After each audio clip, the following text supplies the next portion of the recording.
your people. Glorify yourself. In Jesus' mighty name we pray. Amen. So, be your own person. Pwede nyo ba sabihin sa katabi nyo yan? Be your own person. Yan, huwag gaya-gaya. God designed the real you. Every one of us has a design. Everyone, katulad ng fingerprint, walang magkakamukha. So, walang taong magkakamukha, pero lahat ng tao reflecting God's glory. For every person is designed to reflect God's glory. Sabi sa Romans 8:29-30, for those God foreknew, He also predestined to be what? Like His Son, Jesus Christ, to be conformed to the likeness of His Son, that He might be the firstborn among many brothers. And those He predestined, He also called. So every person that accepted Jesus as Savior and Lord, or will accept Jesus as Savior and Lord, God already knew that beforehand.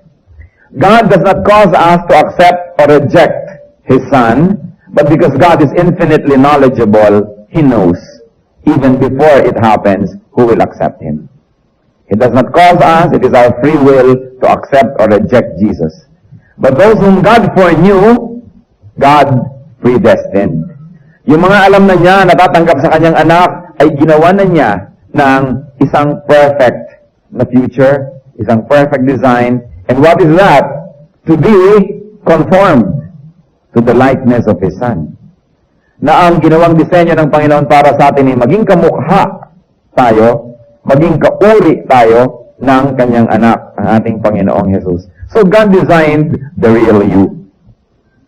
First of all, the design is based on His foreknowledge and based on predestination. After we have accepted Jesus as Savior and Lord, predestiny takes over. Kasi tinanggap mo na si Jesus as Lord, hindi ibig sabihin hindi na tayo ang Lord ng ating buhay, doon pa lang mag-uumpisa ang predestiny. Pero hindi mo pwedeng sabihin, oh, a person is predestined to be saved, or this person is predestined not to be saved. Because the Lordship of Jesus Christ takes effect only when you accept Jesus.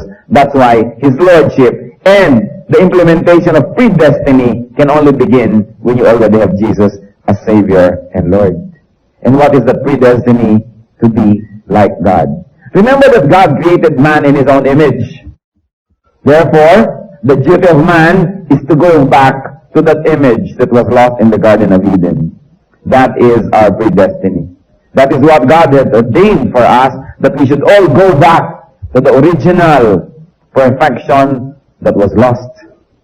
Of course, nobody reaches perfection in this life, in this side of eternity, but the duty and the privilege of every Christian is to get nearer and nearer and nearer to that perfection. So God called you and me. A man or a woman of God must be the person that God foreknew, predestined, and called to be. Christians are to be their own. And in our definition today, what is to be your own? To be what God has designed you to be.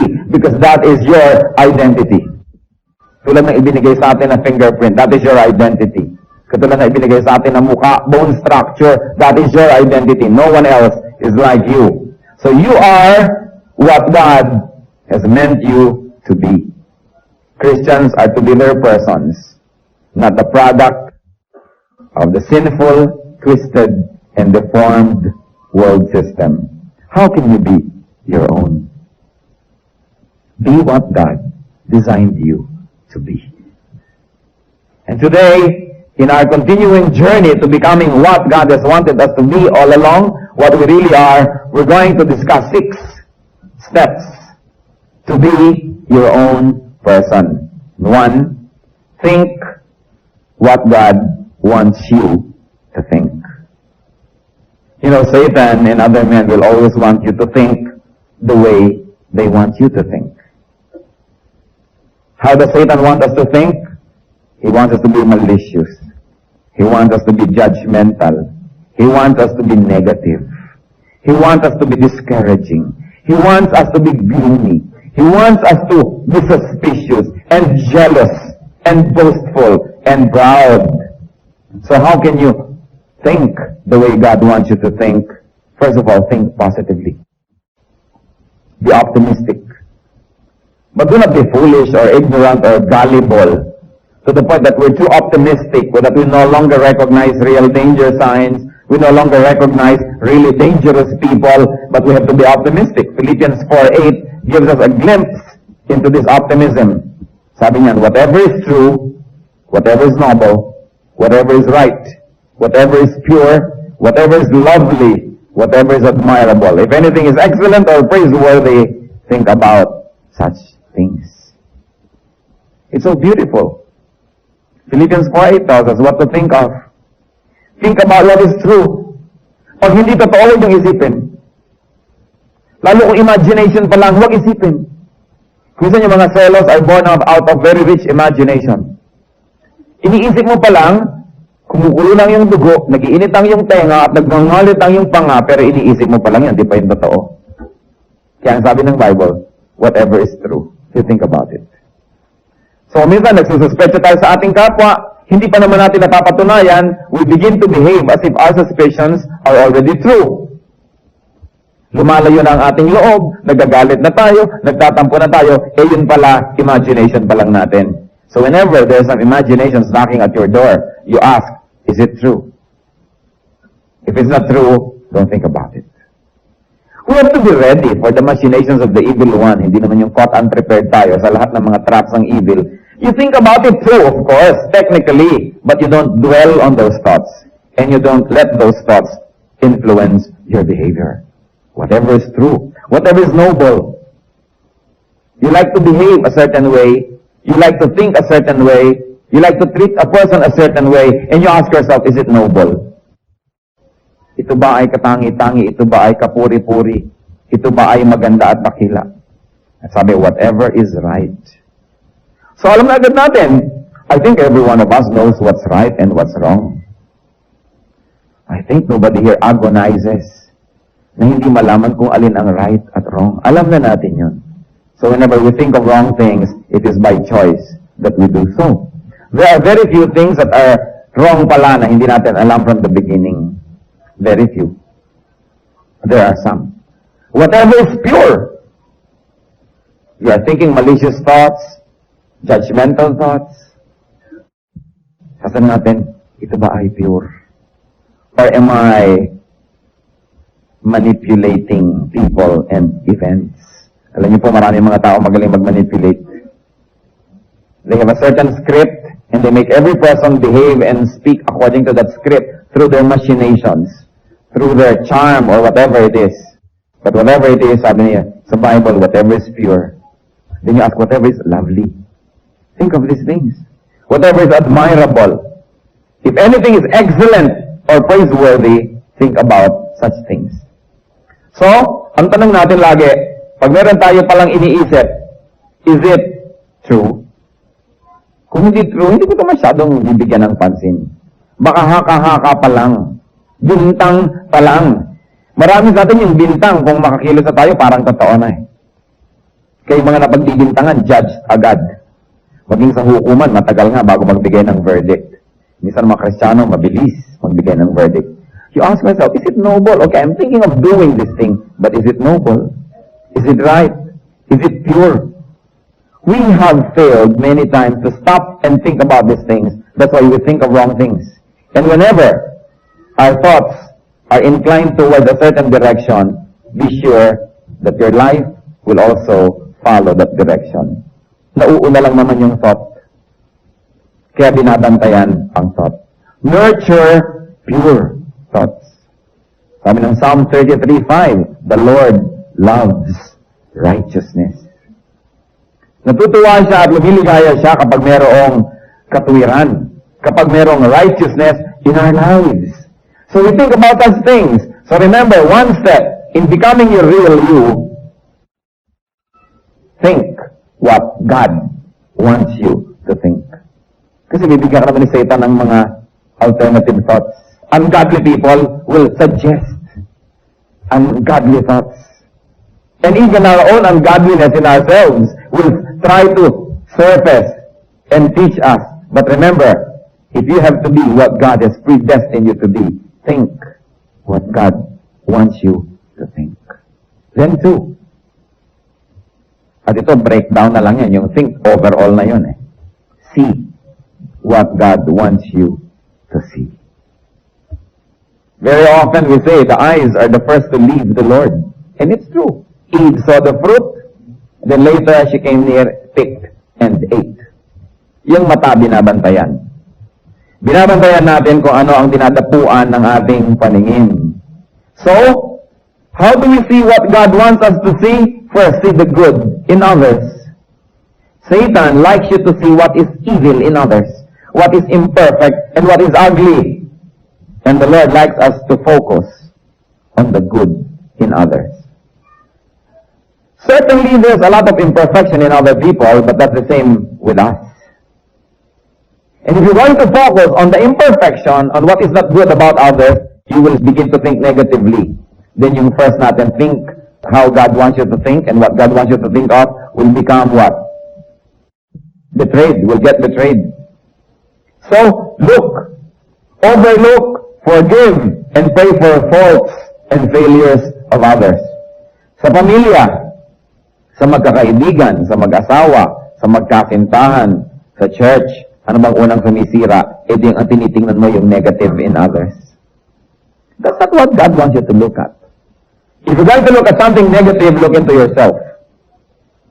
If you're going to look at something nice and good, look at other people.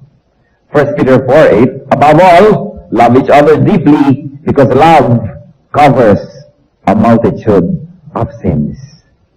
It has never failed to amaze me, this verse. I have consulted with so many references, and nobody has really given the answer that I'm looking for. Na kaninong sin ba yung natatakpan ng love? Yung sin ng minamahal o yung sin ng nagmamahal? Kasi sabi niya, love covers a multitude of sins. And I like to think that it works both ways. If I love you, I will focus on the positive, and my love will cover the negative aspect in you. It will cover your sins. And yet also, if I love other people, and I look at what is positive in them, that same love will cover my sins. Because if I start looking at negative things, I become sinful too. I become judgmental. I become proud. I probably become unkind. So, both ways. Love covers a multitude of sins. You want to sin less and less and less? Love more and more. The way God wants us to love. Because if we love people, there will be very few things that they'll do that will probably hurt us or will make us judgmental or strict. Because love covers a multitude of sins.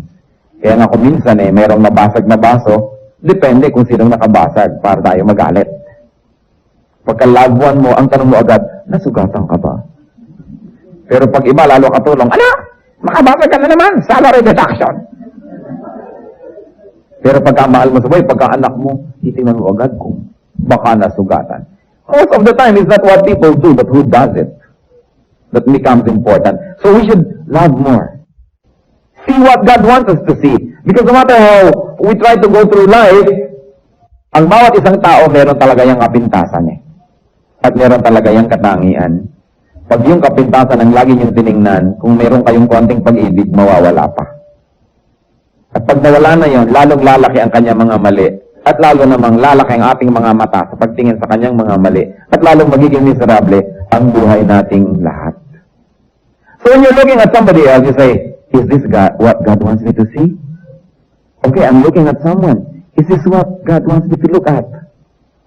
Or God wants me to look at something positive and nice and beautiful and pure?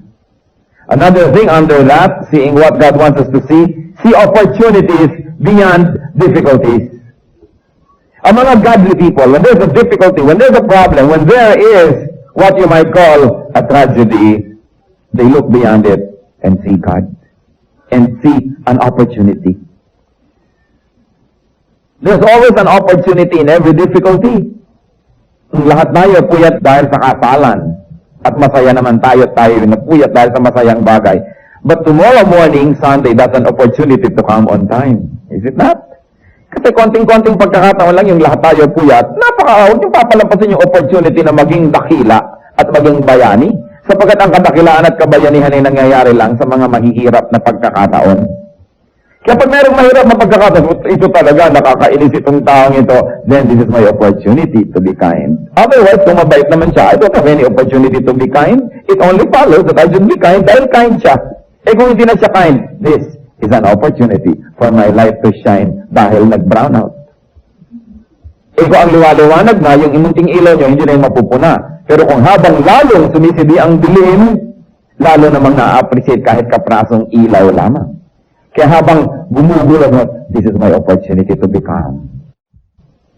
They have a point, I will be the counterpoint. They have a thesis, I will be the antithesis. In fact, I will be the synthesis. Meron silang kontra, kukontrahin ko yun para mag-balance. Nagkakagulo na dito, nagsisigawan na, I will become. This is my opportunity to shine for the Lord. Nagkakapaguran na, maiinit na ang ulo ng lahat. This is my opportunity to show the Spirit in me. The peace, the love. You know, when there is a difficulty, Christians should see the opportunity. Because the more difficult the situation, the better the opportunity to shine for God. Kaya sabi sa Hebrews 12:15, see to it that no one misses the grace of God, and that no bitter root grows up to cause trouble and defile many. When there's a difficulty, say, I will never miss the grace of God in this opportunity. Because every difficult situation is accompanied by God's grace. Those who don't pass the test only choose not to pass. But every difficulty, every problem is accompanied by a solution. Every question has an answer. Every challenge is an opportunity to be victorious. You want to be your own person? You want to be what God has wanted you to become all along? See what God wants you to see. Kung minsan, mayroong isang tao nakakayamot, ang gusto agad natin to get rid, to destroy, to annihilate, to totally pulverize, evaporize the person. You don't see the patient, the wounded person crying out to be healed. At lahat tayo guilty dyan kasi nakakapangyaring ating personal. Gusto agad natin, tayo makapangyari, tayong manalo, tayo ang mag-prevail. But see, nasa isang taong nakakainis, there is a child or a patient asking to be loved. Can I tell you that the most unlovable persons are those that need it most? Kaya, opportunity yun. Huwag nating palampasin. Kung marami na tayong napalampas, huwag nating palampasin pa. O kaya huwag nating palampasin lahat. Meron tayong magagawa. In our journey towards godliness, to be our own person, number 3, hear what God wants you to hear. Christians, you choose what you listen to. Hindi ko yata papayagan na ang tenga ko tambakan araw-araw ng mga tao ng complaints, ng gossip, ng slander, ng mga reklamo, ng mga paninirang puri, at ng mga kung ano-anong mga nakakapabagsak ng damdamin. At ang tenga ninyo ay inyong pag-aari. May karapatan kayo na papasukin at hindi papasukin ang mga tunog na hindi ninyo ibig. Remember na hindi basurahan ang inyong mga tenga na willing tayong tanggapin ang lahat ng ipaparinig sa atin ng mundo. So that when people come to us, always complaining and always with God, we say, excuse me, don't pollute my ears. Wala ka nang ginawa kundi tambakan ng mga, kung ano-anong mga nakakainis na bagay ang tenga ko. Kaya kahit anong ligaya ko, pag nakausap kita mamaya, down and out na rin ako. At ang galit mo, nagiging galit ko na. Ang giyera mo, nagiging giyera ko tuloy. Teka muna, tenga ko yan, wala kang karapatan. You choose what you hear. And you have a right. Di ba ayaw nyo rin, lote nyo, tinatambakan ng basura ng kapitbahay? Alam nyo ba na mas mahalaga yung tenga nyo kaysa sa lote? Pero marami tayong naririnig. Naririnig mga advertisements. Always telling you na kulang ka. Hindi ka maganda. Pangit ka. Kaya kailangan mo ang produktong ito para ka gumanda. Kulang ang iyong ganito. Hindi ka tama. Lagi na lamang na you're inadequate. You have a right not to listen to these things. Hindi nyo papayagan na lagi yung nadidinig yung mga advertisements na yan. Hindi natin papayagan na lagi natin nadidinig yung mga worldly music that affects us. Hindi natin papayagan na may mga taong, mga chismosa na walang ginagawa kundi bulong-bulong sa atin. Lalapit sa'yo, sa ilang saglit, ang gagaling. Kahit hindi mo bumuka ang bibig, may nasasabi. Alam niyo yon yung hari. Nakikita siya, ayan, dadating na siya. Tingnan na ang diet niya. Hindi naman gumagalaw ang labi niya, pero nakakapaglagay ng lason sa inyong tainga. Lalong-lalo yung mga may hawak na pamaypay. Oras sa tinakpan niya ng bibig, may mga lasong lumalabas dyan. Dalawang ginang na nagkaganyan na ng pamaypay na may kabuktotang nangyayari. Mag-ingat, hindi nyo kailangang marinig yun. And you can direct with people. Kung napapansin ko, tuwing darating ka na lang sa akin, wala ka nang ginawa, kundi siraan yung pinsan natin na yan. Huwag mo nang lasunin ang isip ko. Kung nagagalit ka sa kanya, huwag mo akong indamay. You have a right to protect your ears from pollution. Sabi ng Mark 4:24, consider carefully what you hear. At diba, totoo nangyayari yan eh. Marinig lang natin ang complaint ng isang tao against another person, kampi na tayo sa kanya. Kung sinong unang magsumbong, siya na ang nakakampihan. Binabantayan ang tenga na yan. Akala natin kung minsan ang tatalino na natin eh.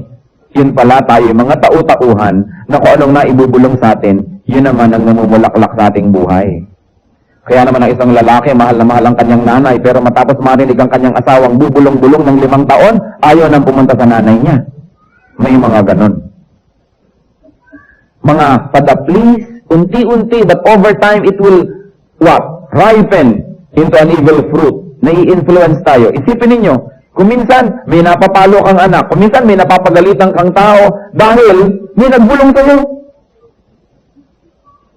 Minsan meron ka isang empleyado o katulong, natutuwa ka, pero eto ngayon na isang kapatid mo, yan namang katulong mo, pagka wala ka, ganito, mamaya galit ka na rin. Sometimes without even verifying the details. Be your own person.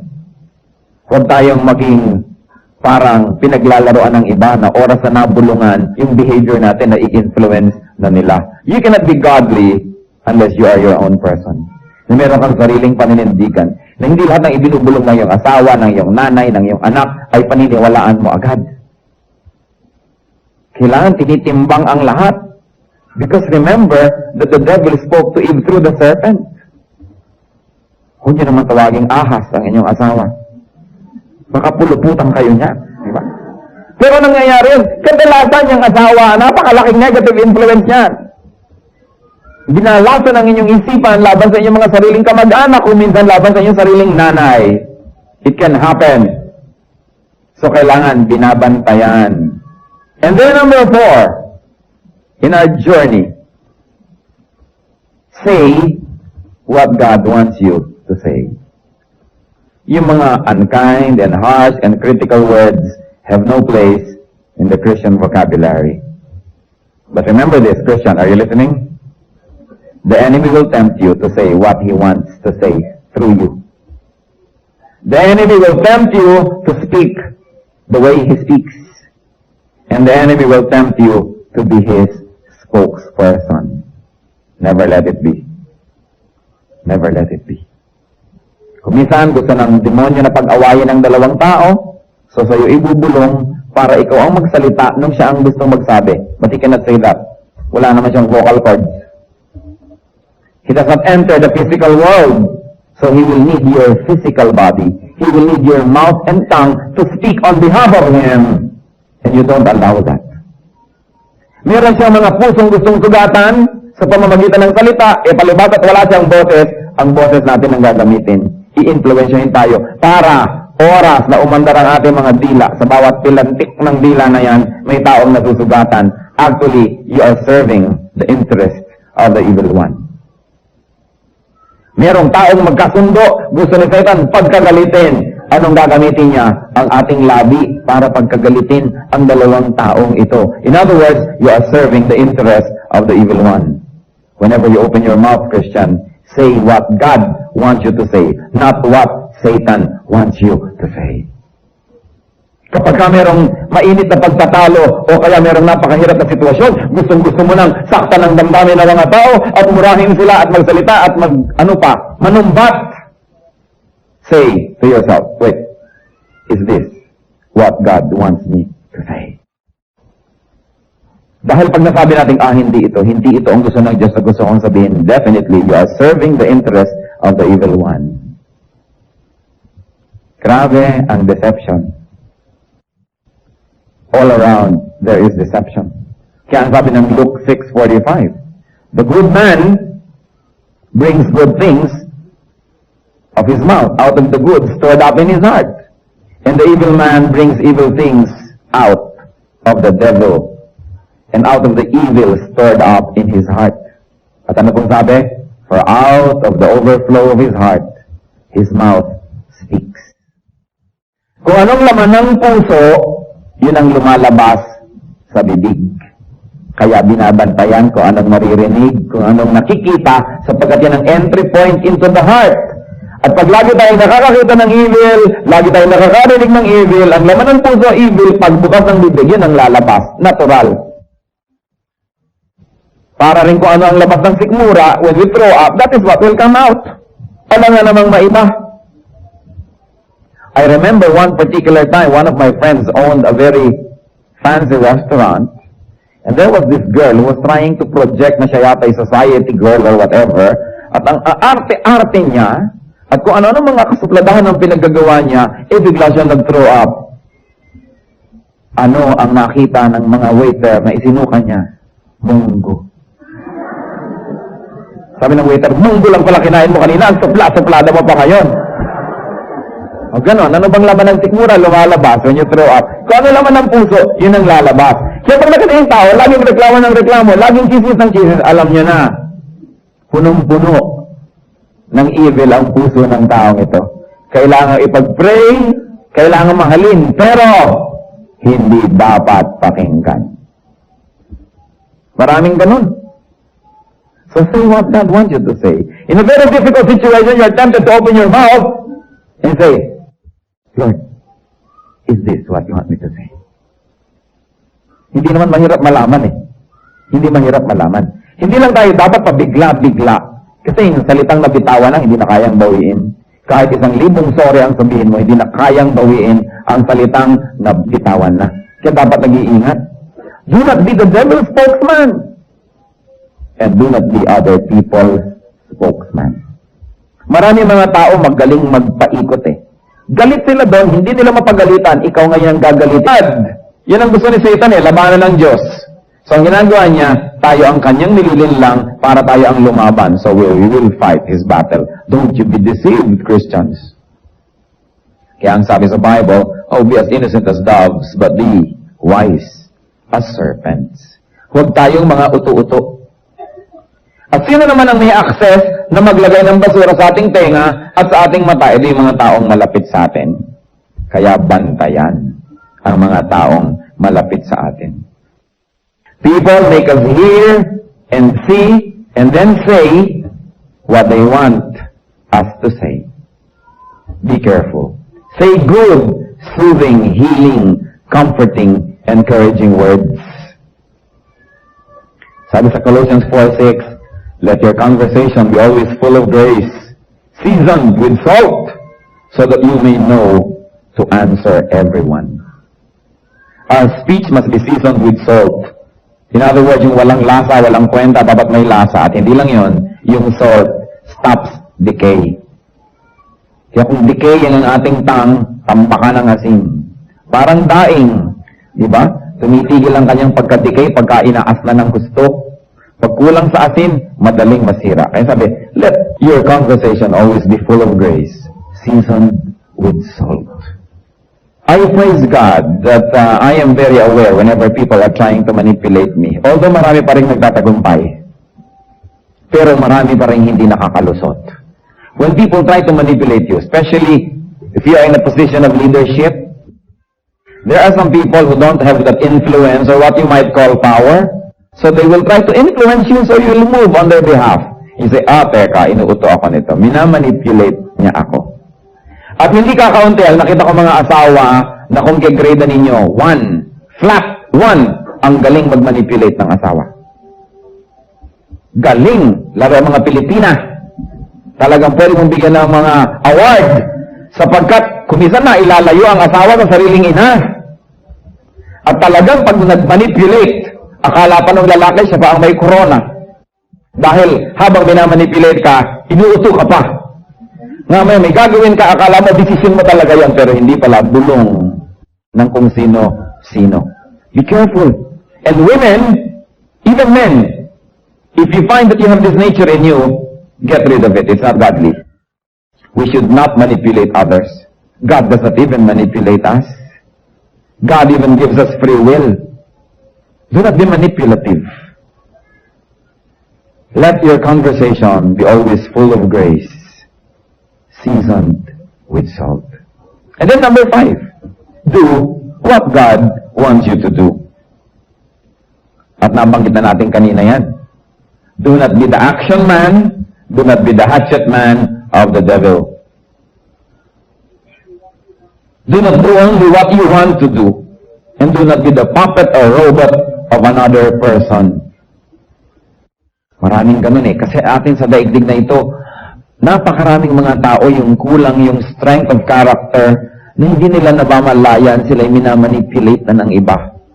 Ginagawa na nila yung hindi nila dapat gawin dahil nai-influensya sila ng iba. So we become angry with their enemies, we quarrel with their enemies, and in the end, we fight their wars. Pinagtatawanan tayo ng evil one when that happens. Kaya sabi lagi sa Bible, be full of wisdom. Be full of wisdom. Do what God wants you to do. So whenever we're going to take a course of action, you ask yourself, is this what God wants me to do? Gusto ba talaga ng Diyos ito? O ako'y na-deceive lamang? And finally, go where God wants you to go. Why? Because God will accompany you. Wherever He wants you to go, He will accompany you with grace, with protection, with success, with peace. Be where God wants you to be. Sabi sa Isaiah 48:17, this is what the Lord says, you Redeemer, the Holy One of Israel, I am the Lord your God, who teaches you what is best for you, who directs you in the way that you should go. So be where God wants you to be. Go where God wants you to go. Sabi nila, ito dapat ang iyong profession, ito dapat ang iyong ginagawa, ito dapat ang iyong pinupuntahan. Huwag tayong na tayo. Christian, be your own person. Do not be vacuum-headed.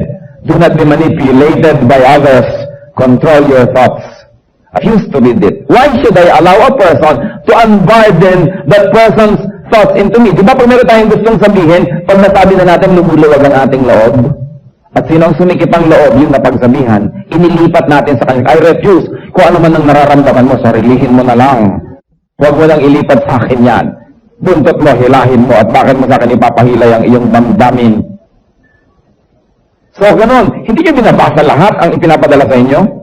That's why it is very, very unethical, especially in this electronic age, to be sending messages that are unsigned.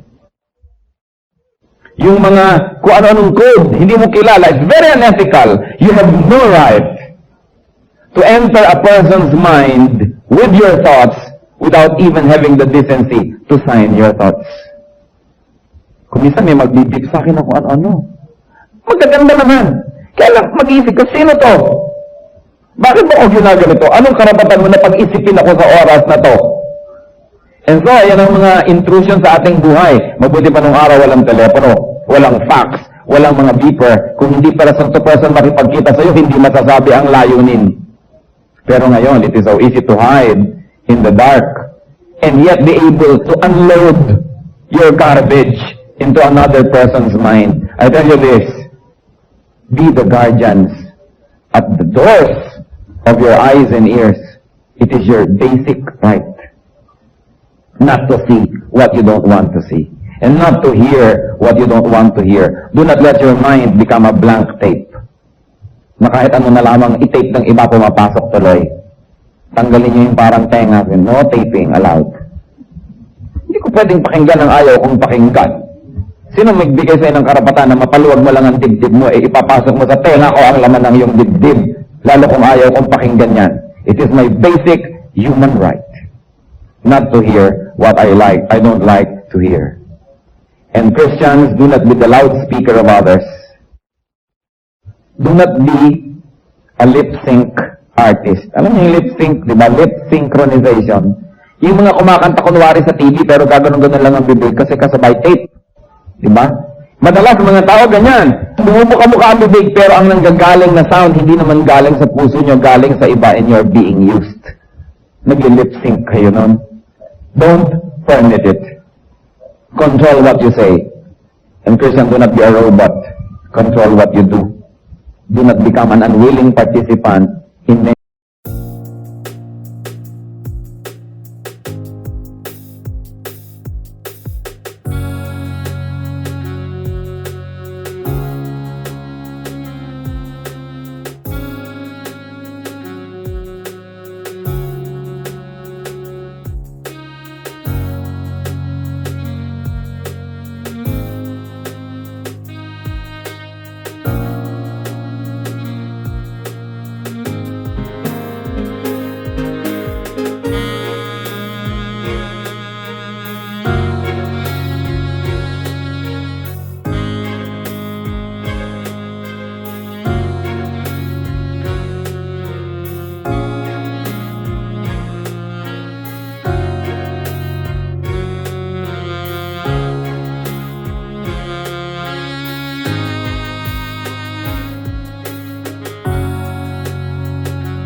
people's games. And then, do not be a guided missile or a remote-controlled machine. Control your direction. Go where God wants you to go, not where people influence you to go. You are what God wants you to be. You can be what God wants you to be. Anything apart from what God wants you to become is not you. Will not be you. So get real.